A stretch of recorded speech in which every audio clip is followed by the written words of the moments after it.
我是仙人夫君迎娶的凡人娘子。爱不过3载，他的小师妹就害我失去了即将出世的孩儿。夫君大怒，罚他自求仙宫3年。月瑶孩子心性，最受不住孤寂清冷，算是为你出气了。至于孩子，还会有的。我不同意，想杀月瑶为我孩儿偿命，却被夫君当场拦下。他满眼失望，不过一个孩子，你怎么敢杀月瑶？到底是我太骄纵你了，所以他罚我独留人间，直到他气消归来为止。可仙人寿命漫长，等他和月瑶再次出现时，凡间过去了50年。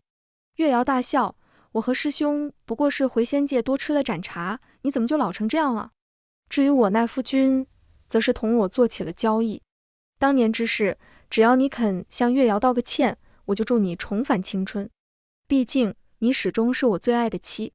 对此我却只觉得好笑，只因凡间50载，我又成了亲，还有了2个可爱的孩子。孩子他爹也是个仙人，至于如今垂老模样，不过是孩子他爹一时兴起，想和我体验一番人间夫妻的白头偕老罢了。大家好，欢迎收看皮皮听书。再次见到玄渊，已是50年后。彼时我正躺在自家院子里晒太阳，突然2道金光乍现，一对金童玉女从天而降。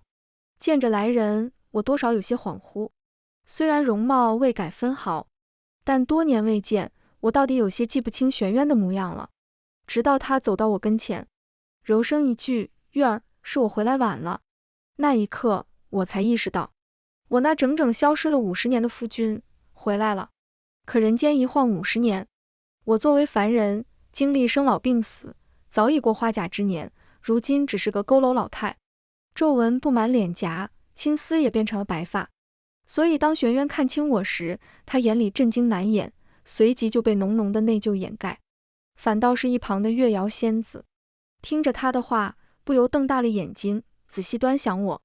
他的目光在我苍白的发和布满皱纹的脸上来回流转，很快变得兴奋不已。我和师兄不过是回仙界多喝了2盏茶，你怎么就老成这样了？聂双月，你现在的模样真丑。他像个顽劣孩童，嘴里说着恶毒的话，还试图伸手触碰我的白发。玄渊先一步阻拦了他的动作，瑶瑶，不可无礼。虽是斥责的话，眼里却全是宠溺，尤其当月瑶因此眼露委屈时，玄渊心软了。他对我说，瑶瑶被我惯坏了，你多担待。这种话从前他也说过多回，当真是让人恼火的紧。你还回来干什么？我不愿与他过多纠缠，只因家里有个更难缠的。若非他因公务在身，这几日不在家中，否则见到这一幕，必定又得大闹特闹一场，头疼。所以我只想早早打发了玄渊和他的小师妹月瑶仙子。但听着我的话，玄渊却不免皱眉。月儿，虽说我回来了晚些，但到底不是什么大错。你我是拜过天地的夫妻，这里是我们在人间的家，你说我回来干什么？这话说的像是要与我再续前缘。也难怪一旁站着的月瑶脸色变得愈发难看了起来。他剜了我一眼，又伸手扯了扯玄渊的衣袖。前一刻还同我说夫妻情深的玄渊，忽然间就蹙起了眉头，似乎有些纠结，却架不住身旁月瑶催促，最终还是走到了我跟前。月儿，当年之事，只要你肯向瑶瑶道个歉，我就会原谅你的过错，甚至帮你重返青春。毕竟，他顿了一下，眼里多了些自以为是的深情。你始终是我最爱的妻。说话间，他掌心凭空出现了一枚流光溢彩的仙丹，散发着阵阵清香。我侧目看了月瑶一眼，他眼神酸楚。师兄，你还当真是心疼他？虽然当年你将自身功德分我一半，令我能够得道成仙，却也不忘帮他炼制仙丹，只为助他容颜不老，常伴你身侧。月儿是我的妻，我本就应该和他当一对神仙眷侣。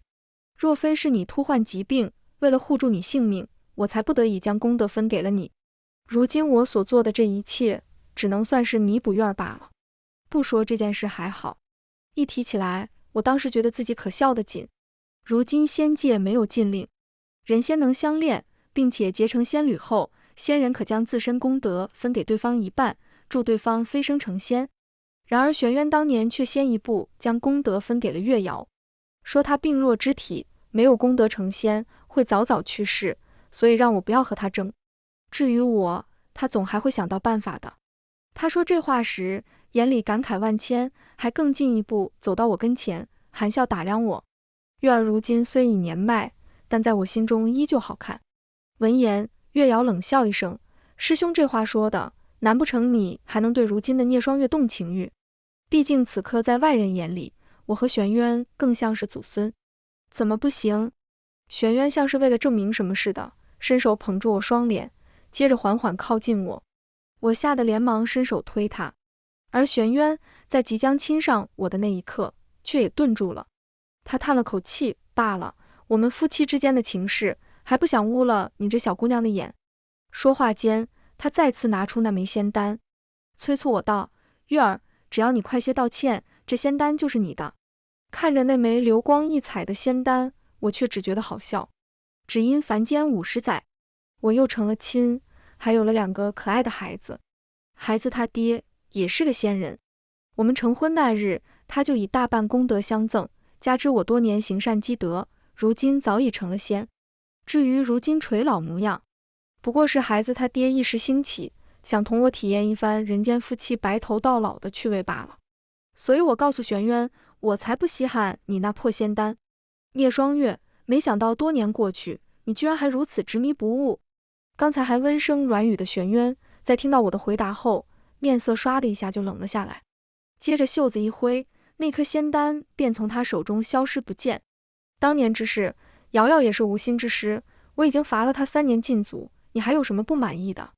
一个未出世的孩儿罢了，值得你屠人性命？你差点杀了他，如今我不过是让你向他道个歉，你怎么就如此冥顽不灵？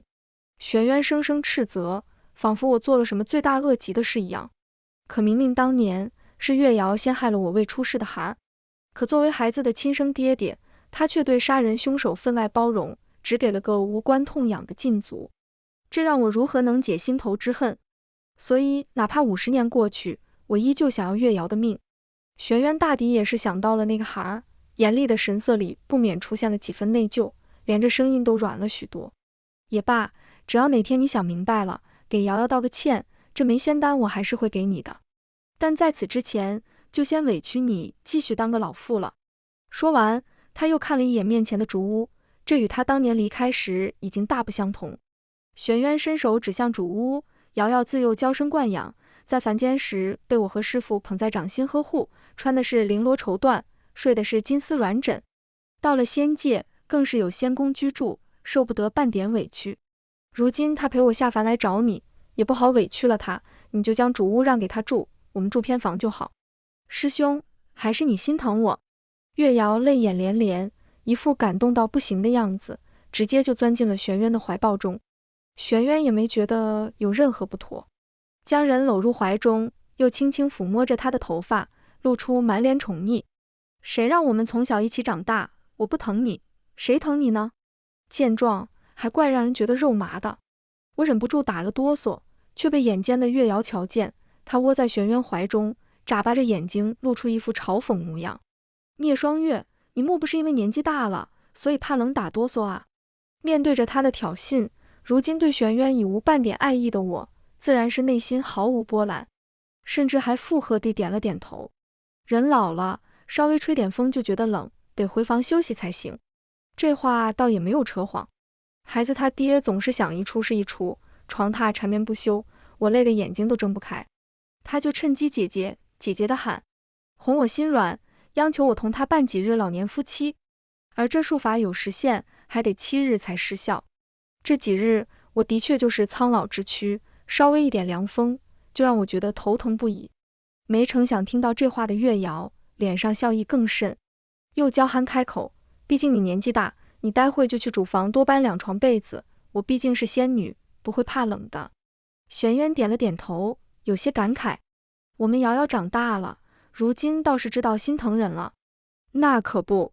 听着2人打情骂俏，我终是忍不住拦在2人面前，我什么时候同意让你们在这住了？闻言，玄渊一愣，理所当然道，你我是至亲夫妻，这是我们的家，何来要你允许才能让我和瑶瑶住下？这话说的当真是好不要脸。我冷笑出声，玄渊，当年你斥我刺杀月瑶，说罚我独留人间，走时更是催动术法燃了星火。当初我们共同搭建的竹屋早就被大火吞噬了，如今这间竹屋是我和孩子他爹亲自搭建起来的，又怎容得他人酣睡？听到这话的玄渊眼里多了些许内疚。当初我也是气急了，没想到会把房子给点燃，不过如今你已经将房子搭建好，这依旧是我们的家。你在说什么胡话？我气笑了，伸手指向那几间竹屋。玄渊，如今你面前的房子是我和如今的夫君共同搭建，你觉得自己有什么脸能住？什么意思？玄渊愕然。月瑶一时幸灾乐祸，聂双月，你的意思是你又再嫁了？我点了点头。师兄，聂双月不守妇道，不过是短短50年，居然再次嫁人，你的一腔痴情当真是错付了。月瑶拱火，而刚才一脸错愕的玄渊此刻却是反应了过来，他果断摇头，脸上带着难掩的坚定。不可能。他垂眸看我，眼里情深如海，接着又言之凿凿道：月儿，你有多爱我，不会有人比我更清楚。不过是短短50年，就算是500年、5000年，只要我一日未归，你都一定会在家乖乖等我回来，又怎么可能另嫁他人？他不信，甚至还觉得我爱惨了他。或许曾经的确是，直到我的孩子没了，唉，也就没了。所以我又继续说，不管你信不信，我已经嫁给了别人，这主屋你们住不得。闻言，玄渊笑着点点头，带着些许宠溺。我懂，月儿是个小醋精，不愿意让瑶瑶住我们的房间，那就让她住偏房。不行，我再次拒绝。玄渊挑了挑眉，甚至还开口打趣，怎么？难不成你要说你嫁了人，还有了孩子，所以偏房已经有人住了？对，我点点头。婚后几年，我接连生下了2个孩子，一男一女，皆冰雪可爱。他们也是仙体，作为仙人，敢于享乐，迟早会仙力消散。所以孩子他爹总带着2个孩子到处去行善积德，救治百姓，以此积攒功德。前2日泸州因妖物引来了水灾，孩子他爹得到消息后，就立刻带着2个孩子去收妖救人。至于我，原本也是要一道去的，奈何术法未解，去了也是添乱，便只能留在家里等他们归来。可玄渊依旧不信，甚至还大笑起来。月儿，我看你是想孩子想魔怔了。如今我归来，只等你好好向瑶瑶道个歉，我就还你青春容貌，到时候我们生3、5个孩子，也好一解你的心病。这次换我被气笑了，听不懂人话是不是？我说我已经有了夫君，也有了孩子，这是我和我夫君孩子们的家，跟你们没关系。想要在人间找地方住，就踏踏实实自己赚银子买宅子，实在不行就自己上山砍树建房，别一天到晚的就想占别人便宜。作为仙人，到哪都是被人捧着的存在，何时被人这番言语侮辱过？玄渊和月瑶当即就冷了脸，尤其是月瑶，立刻就用手中术法，在不远处变出了一座大宅院，红墙朱瓦，好不富贵。聂双月，你那个破房子我还不稀罕呢，我可是仙女，拥有法力，变出一座宅院还不是轻轻松松，你可别看得眼热，待会儿又求我师兄让你住进来。玄渊见状，竟然未曾阻拦，而是转头看向我。月儿，人间不过短短50载，你就变得如此尖酸刻薄，让人心寒。可谁让我们是至亲夫妻，纵然你再粗鄙不堪，我也依旧爱你疼你。只要你肯说2句好话，我就不再为难你，不仅给你仙丹，还让你住进瑶瑶的大宅院，如何？我没回答，只在心里觉得这2个人当真是蠢得紧。仙人虽有法力，可无一不是功德积攒。这些年玄渊和月瑶只顾享乐，功德已经被消耗了不少，来到人间不靠双手劳作，妄动术法享乐，反噬便会加倍。等到最严重时，曾经的仙人就会法力尽失，成为凡人，徒留一副佝偻病躯。而这些他们似乎忘记了，或许是仙人的日子过得太快活，已经让他们完全忘记了隐患。但我也不打算提醒，只扭头往我的竹屋里走。玄渊并未跟上来，他被月瑶拉着，冲我大声说道：瑶瑶胆小怕黑，一个人住大宅子会害怕，我得去陪她。但只要你想清楚了，愿意给瑶瑶服个软，随时可以来找我。我看着已经走进了大宅院的两人，比起服软，我更想看到的是这二人功德耗尽，成为佝偻病躯凡人的那一刻。我想应该不会太久。我做了一个很长的梦，梦里是我和玄渊初次相遇的场景。他是谪仙人，寄情山水，遨游人间，却不慎被妖物暗害，重伤昏迷落在溪边，性命垂危。我恰好路过，便救了他。奈何玄渊伤势太重，需要卧床静养3月，我日夜为他熬制汤药。这期间便生出了情。仙人下凡，寻个凡人娘子成亲，这在如今已不算稀罕事。况我始终秉承着及时行乐。玄渊模样好，又弹得一手好琴，能让我孤寂的生活多一丝乐趣。我想这应当就是喜欢，所以我答应了他的求娶。他亦说过，和仙人缔结婚约，便在不容背叛，否则必定粉身碎骨。同样的，仙侣将以1半功德相赠，祝对方早日成仙。此后两人行善积德，继续积攒功德。玄渊说他会选一个好日子，同我完成这个仪式，从此夫妻再不相离。可我等啊等，等来的却是他在完成仪式那天突然失踪。等他再次归来时，身边却多了一个仙子。玄渊在人间宗门的小师妹月瑶，因突患疾病，玄渊就将仪式的主人换成了他，再加上宗主委实疼爱这个女儿，不惜以生命为代价，将自身功德全数换给月瑶，助她直接白日飞升，成了月瑶仙子。他喜欢玄渊，所以格外厌恶我，觉得是我抢了他的位置。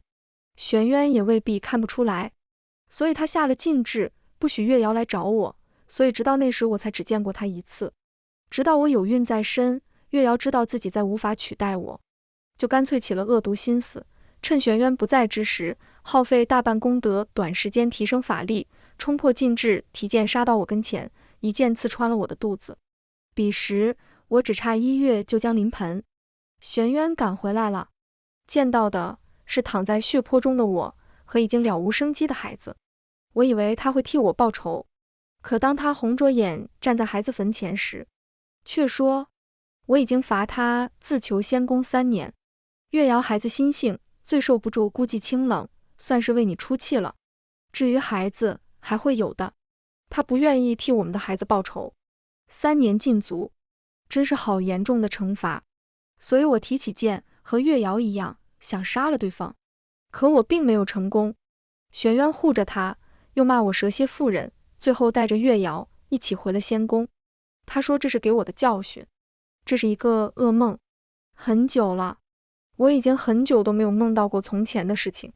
如今玄渊和月瑶再次出现，这梦境就是在提醒着我，千万不要忘记为那个未出世的孩报仇。无论是亲手杀了他的罪魁祸首，亦或是无作为的孩子生父，都该死。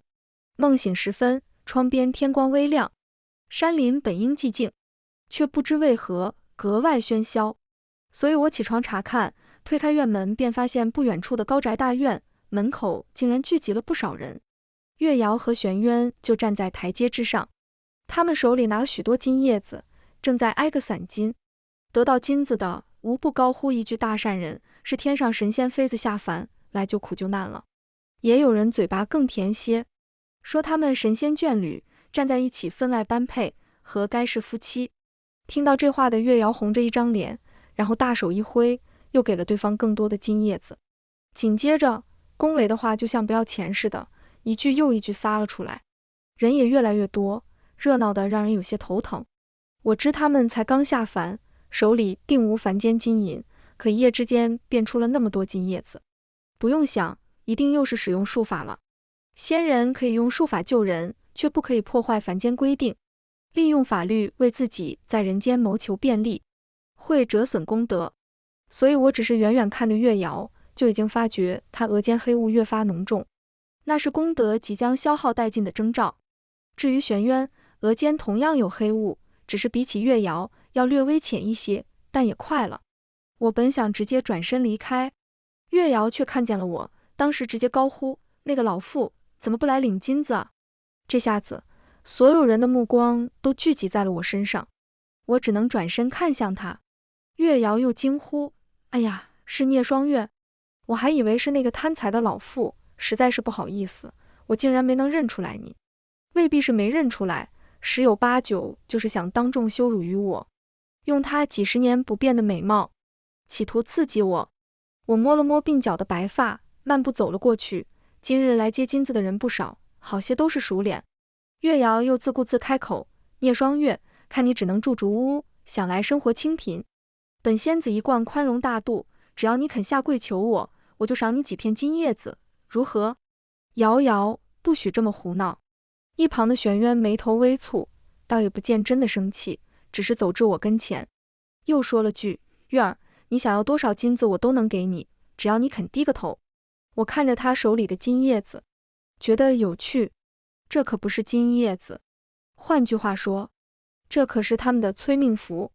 正当我想开口时，一个相熟妇人忽然凑到我跟前，亲亲热热挽住我的胳膊，又回头看了一眼我的竹屋，含笑出声：“怎么不见你的丈夫跟两个孩子啊？”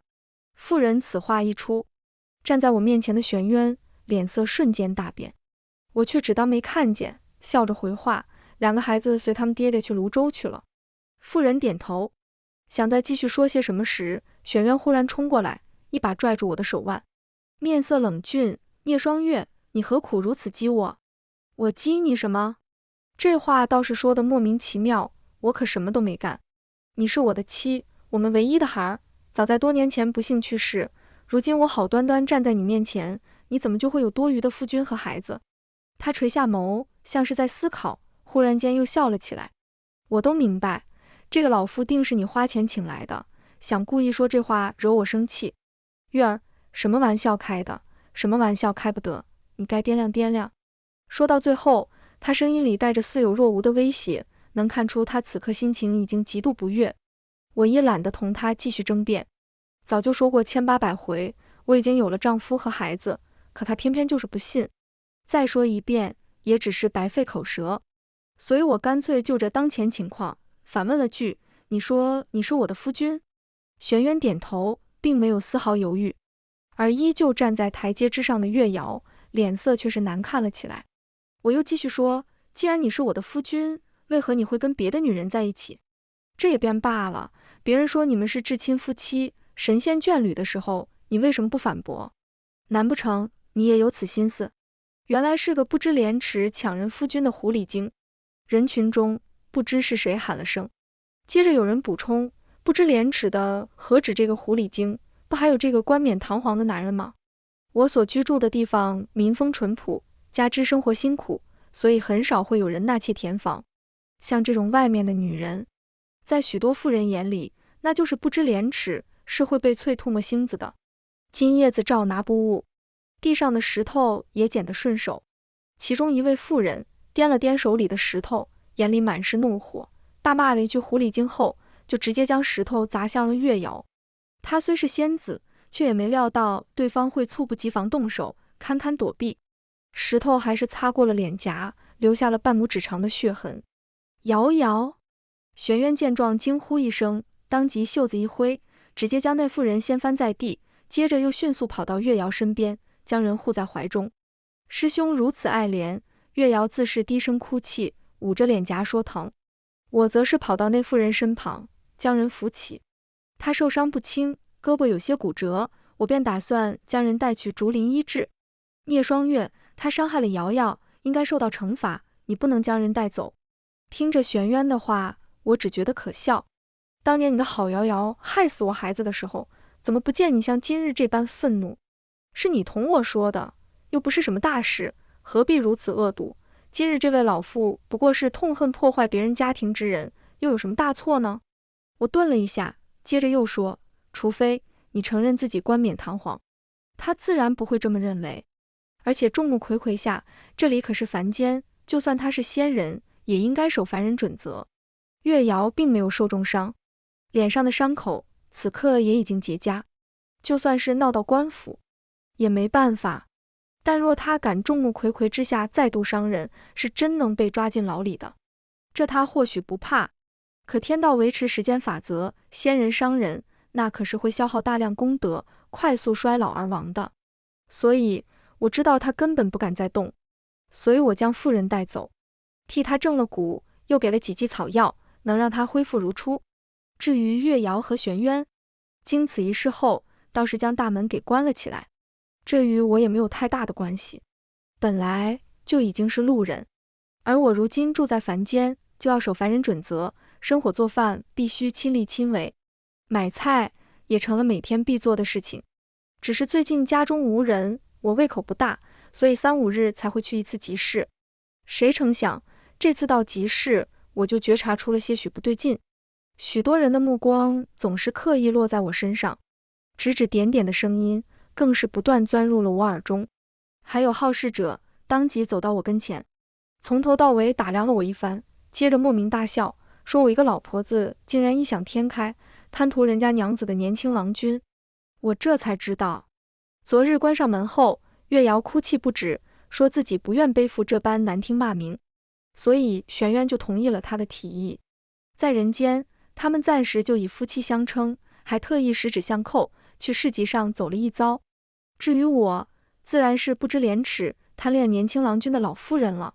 凡人多口舌，这件事我在很早之前就已经明白了，所以我并不在意。买完菜就直接往回走，谁料没走几步我就看见了玄渊，他眼里似乎有些心虚，走至我跟前，压低声音同我说：瑶瑶毕竟还是个未出阁的姑娘，单部的众人指指点点，所以我只能同她装成夫妻名义，维护她的清白。说完，他又立刻补充了一句：但你放心，我和她不会真的发生什么，只是做个名义夫妻。况且你如今这般模样，也没有人会相信我们是夫妻。更何况之后我会重新为你炼制仙丹，到时候你容貌恢复，谁也不晓得你就是那个曾经背负骂名的老妇人了。听到这话，我只觉得可笑，总不能让我说一句感谢，用心良苦吧。不过，重新炼制仙丹是什么意思？听着我的话，玄渊眼里心虚之色再次露出，接着小心翼翼看向我，开口解释：瑶瑶爱美，昨夜担心脸颊留疤，哭了整整一夜，所以我就将那美原本给你准备的丹药给了她。但你放心，我会快些为你找到新的药材炼制仙丹，最多就再等个3、5年。剩下的话，我并没有再继续听下去。那小小的伤口，就算放着搁置不管，不出10天半月也会消失不见，根本不会留下任何疤痕，却还是心甘情愿为他用上如此珍贵的仙丹。从前亦如此，现在同样也是如此。还好，我已经不爱了，所以无所谓他的仙丹给谁。直接转身离开时，他伸手拦住我：月儿，你别闹脾气，不过就是3、5年，我肯定很。娘亲，娘，我们回来了。玄渊的话还未说完，不远处就传来了2声稚嫩童音。我转身看去，我的宋安和宋宁就手牵着手，一路向我小跑而来。我并没有去看身边玄渊的脸色，而是同样往前跑，伸手去接我的2个亲亲孩。儿、宁儿，你们怎么提前回来了？在外面说话到底有诸多不便，所以我一手一个牵着他们往竹林方向走去。玄渊看着这2个孩，脚步迟迟未动，不知是怎么了。我也没管，一路回家，然后坐在榻上，任由2个亲亲孩一左一右窝在我怀中。宋安和宋宁是龙凤胎，天生仙体，长得也是雪白可爱，如今不过6岁年纪，就已经多次随孩子他爹斩妖除魔，功德积攒了不少。娘亲，泸州水妖我跟哥哥已经随爹爹将他除去，但是爹爹又发现城中藏了另一只法力高深的妖物，不是我和哥哥能够应对的，又一直藏在暗处。爹爹怕我们在，他会有所顾忌，所以让我们先一步回来。听着小宋宁的话，我若有所思地点了点头。2个孩子到底年纪太小，寻常的妖物有我和孩子他爹帮助，2个孩子还是能够和妖怪斗上一斗的。若是法力太高深的妖怪，那就必须谨慎为之。天生仙体，如今又是稚童，是许多妖物的大补之物，所以必须得谨慎。我本来想再问一些别的，竹门忽然被人推开，玄渊走了进来，看着我身侧的2个孩子，眼神复杂。聂双月，我知道你容不下月瑶，也从未想过让你为难，只等你这次道歉，我就为你炼制仙丹，助你重返青春容颜，此后我与你神仙眷侣，逍遥人间。可你为什么要一而再再而三地说谎诓骗我？如今更是不知从哪里找了2个小孩，就非要惹我生气吗？和我容貌如此相似的2个孩子，此刻就站在他面前，他还是不信。那我只能说一句，当真是自欺欺人罢了。月瑶不知何时也走了进来，看着我的一双儿女，眼里震惊之色难掩，紧接着就被浓浓的兴奋之色所掩盖。师兄，你看他当真和别的男人生了孩子，如此不知廉耻，难不成你还要和他在一起吗？不许你欺负我娘亲！宋宁就是个小辣椒，但却也极其护短，听着月瑶言语侮辱，当时就冲了过去。月瑶自然不会对一个小孩设防备，被他撞得一屁股跌坐在地，当即眼泪汪汪，转头看向身旁的玄渊。师兄，这2个孩子当真好无礼。玄渊连忙将月瑶扶起来，接着冷冷地看向宋宁。我不管你是谁的孩子，如此没有教养，我便要替你的爹娘教训你。说话间，他就试图伸手去抓宋宁的胳膊。我先一步冲过去，将女儿护在身后，然后狠狠甩了他一巴掌。玄渊，我绝对不会给你们第2次伤害我孩子的机会。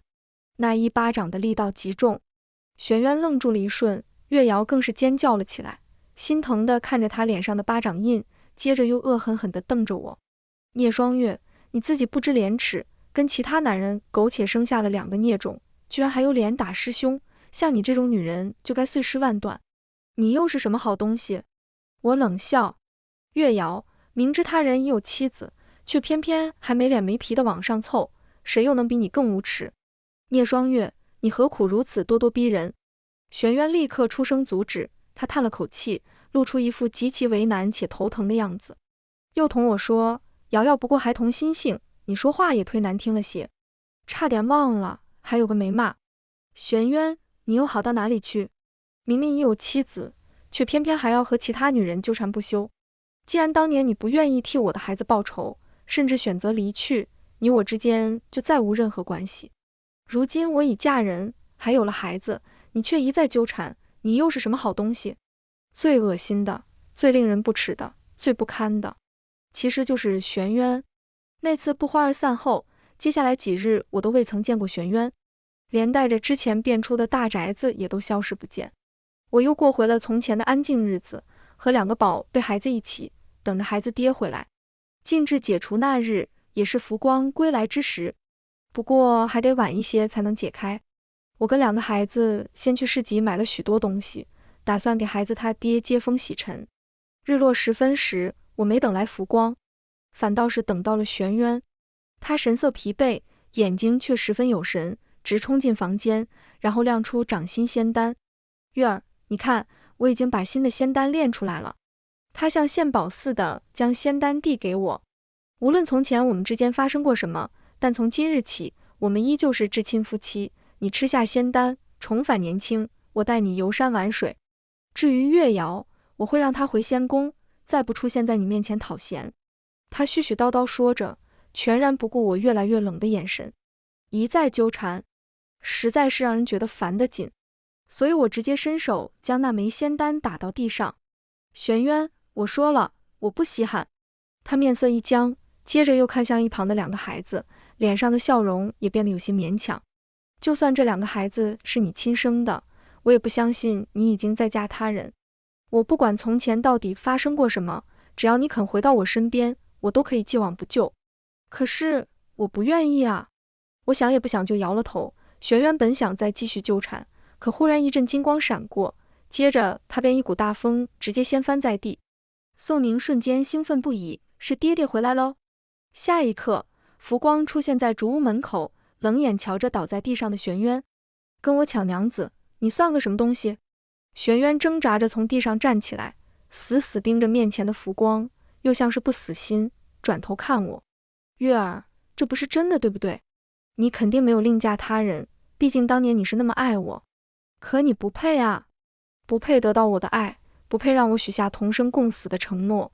所以我直接大步走到浮光跟前，与他十指紧扣。我真正爱的，在这几十年间，我早已知晓。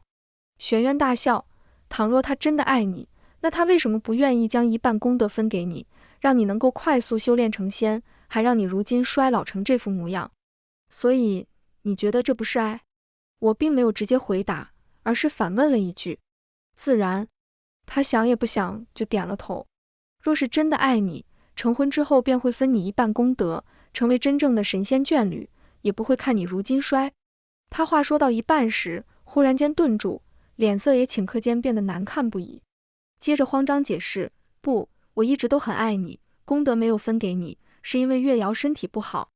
我看着你衰老，是因为你没有向她道歉，我只是想让你记住惩罚而已。你是我的妻子，我此生挚爱，他慌张解释个不停，可我却只觉得好笑得紧。原来，他也明白自己所做的一切是那样令人恶心。下一刻，时限已过，我周身一道流光闪过，接着容貌恢复如初，玄渊更是瞪大了眼睛。月儿，你没变老，这只是静置，你还成仙了。玄渊，滚吧！多说无益，是仙，是重罪，为天道所不容。曾经我也想以己之身，无论付出什么代价，也要为自己的孩子报仇。可直到我如今再次看见玄渊和月瑶，我就清楚，根本无需我亲自动手。这两个耽于享乐之人，眉间黑雾愈发浓郁，想来不出1年，功德就会彻底耗尽。届时，那是比死还恐怖的折磨。所以我想让他滚。他不走，而是猩红着一双眼，冲浮光吼道：聂双月是我的妻，我们曾拜过天地，天道是见证。他此生都不能再背叛我，只要我上告天道，他就必须要回到我身边。的确，当年成婚的誓言确实不可背叛，可也是有前提的。一半功德换的是我的永不背叛，可他并没有给。所以，玄渊，你觉得你还有什么资格能够留住我呢？浮光这么多年一直都在行善积德，所以他法力高深，玄渊根本就不是他的对手。轻轻一挥，就直接将他挥到了千里之外，再不见踪迹。我们一家人开开心心地吃了一顿团圆饭。娘子，他真烦人，以后咱们不见他了，好不好？浮光可不像谪仙人，爱撒娇，爱吃醋，爱在床榻上喊我姐姐，红着眼流着泪，让我说爱他，只爱他。恍惚间，我想起了和他的初遇，那是一个饥荒年，遍地恶符，瘟疫也随之爆发。我学了些医术，救了不少人，同样遇见了正在救人的浮光，是同路人，至交好友，是知己，如今是夫妻，是爱人。所以我点头，微笑回应，好，咱们再也不见他。可天底下总会有许多凑巧的事，比如只是想带着2个孩子去往京城，让他们见识一下繁荣昌盛，结果却在途中遇见了玄渊和月瑶。本是谪仙人，可才不到1年时间，他们的功德就完全耗尽。如今面容苍老，身体佝偻，又加之身无分文，栖息在一处破庙。路过时，我听到月瑶嘴里喃喃：我是仙女，我是天上的仙女，我喝的是露水，吃的是仙桃，我不要当乞丐，我也不要变老，我要回去。疯了。至于一旁的玄渊，也没比他好到哪里去。骨瘦嶙峋，看见我时想上前，却又退缩。直到我离开时，他才鼓足勇气问了句：月儿，倘若当年我始终坚定选择你，你是不是就不会不爱我了？我没说话，只因身旁有个大醋精，直接一脚踹翻了玄渊，骨头咔嚓一声响。唉，人老了就是容易散架，看来他们活不了2年了，想想就很开心。我们即将进京，宋宁这丫头表现得格外兴奋，浮光替她卜了一卦，说她在京城会遭遇一次情劫，也不知是福是祸。全文完，皮皮听书感谢您的观看，每天上新精彩小说，喜欢就订阅吧。